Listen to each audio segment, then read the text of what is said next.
ವೀಕ್ಷಕರೇ, ನಾವು ತುಂಬ ಕಷ್ಟಪಟ್ಟು ಹಣನ ಸಂಪಾದನೆ ಮಾಡಿರ್ತೀವಿ. ಕಷ್ಟ ಅಂತ ನಮ್ಮ ಸ್ನೇಹಿತರು ಅಥವಾ ನಮ್ಮ ಸಂಬಂಧಿಕರು ಯಾರಾದರೂ ಕೇಳಿದ ತಕ್ಷಣ ಹಣನ ಕೊಟ್ಟಿರ್ತೀವಿ. ಅವರು ಮತ್ತೆ ನಮಗೆ ಹಣನ ವಾಪಸ್ ಮಾಡ್ತಾರೆ ಅನ್ನೋ ನಂಬಿಕೆಯಲ್ಲಿ ನಾವು ಹಣವನ್ನು ಕೊಟ್ಟಿರ್ತೀವಿ. ಆದರೆ ನಾವು ಎಷ್ಟೇ ದಿನ ಕಾದರೂ ಕೂಡ ನಮ್ಮ ಹಣ ನಮಗೆ ವಾಪಸ್ ಬರ್ತಾ ಇಲ್ಲ, ನಾವು ಕೊಟ್ಟಂಥವು ನಮಗೆ ತಿರುಗಿಸಿ ಹಣವನ್ನು ಕೊಡ್ತಾ ಇಲ್ಲ ಅಂದರೆ ಈ ಒಂದು ಪವರ್ಫುಲ್ ಆದ ತಂತ್ರವನ್ನು ಮಾಡಿ. ನೀವು ಎಂಥದೇ ಕಠಿಣ ತೊಂದರೆಯಲ್ಲಿದ್ದರೂ ಕೂಡ ಅವರಾಗಿ ನಿಮಗೆ ಬಂದು ನಿಮಗೆ ದುಡ್ಡನ್ನು ಕೊಡ್ತಾರೆ.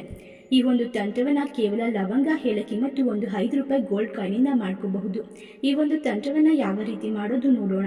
ಅದಕ್ಕೂ ಮುನ್ನ ನಿಮ್ಮ ಜೀವನದಲ್ಲಿ ಇರುವಂತಹ ಎಲ್ಲ ರೀತಿಯ ಕಠಿಣ ಗುಪ್ತಗೋರ ಸಮಸ್ಯೆಗಳಿಗೂ ಕೂಡ ಸ್ಕ್ರೀನ್ ಮೇಲೆ ಕಾಣುವ ಗುರೂಜಿ ನಂಬರಿಗೆ ಕರೆ ಮಾಡಿ. ಇವರು ಶಾಶ್ವತವಾದ ಪರಿಹಾರವನ್ನು ಕೇವಲ ಒಂದೇ ದಿನದಲ್ಲಿ ಫೋನಿನ ಮೂಲಕ ಮಾಡಿಕೊಡುತ್ತಾರೆ. ವಿಶೇಷವಾಗಿ ಸ್ತ್ರೀ ಪುರುಷ ವಶೀಕರಣವನ್ನು ಮಾಡಿಕೊಡಲಾಗುತ್ತದೆ. ಮೊದಲಿಗೆ 5 ರೂಪಾಯಿ ಕಾಯಿನು ಮತ್ತು ಏಲಕ್ಕಿ ಲವಂಗವನ್ನು ತೆಗೆದುಕೊಂಡು ಒಂದು ಕೆಂಪು ಬಟ್ಟೆಯಲ್ಲಿ ಕಟ್ಟಬೇಕು. ಈ ಒಂದು ತಂತ್ರವನ್ನು ಶುಕ್ರವಾರದ ದಿನ ಅಥವಾ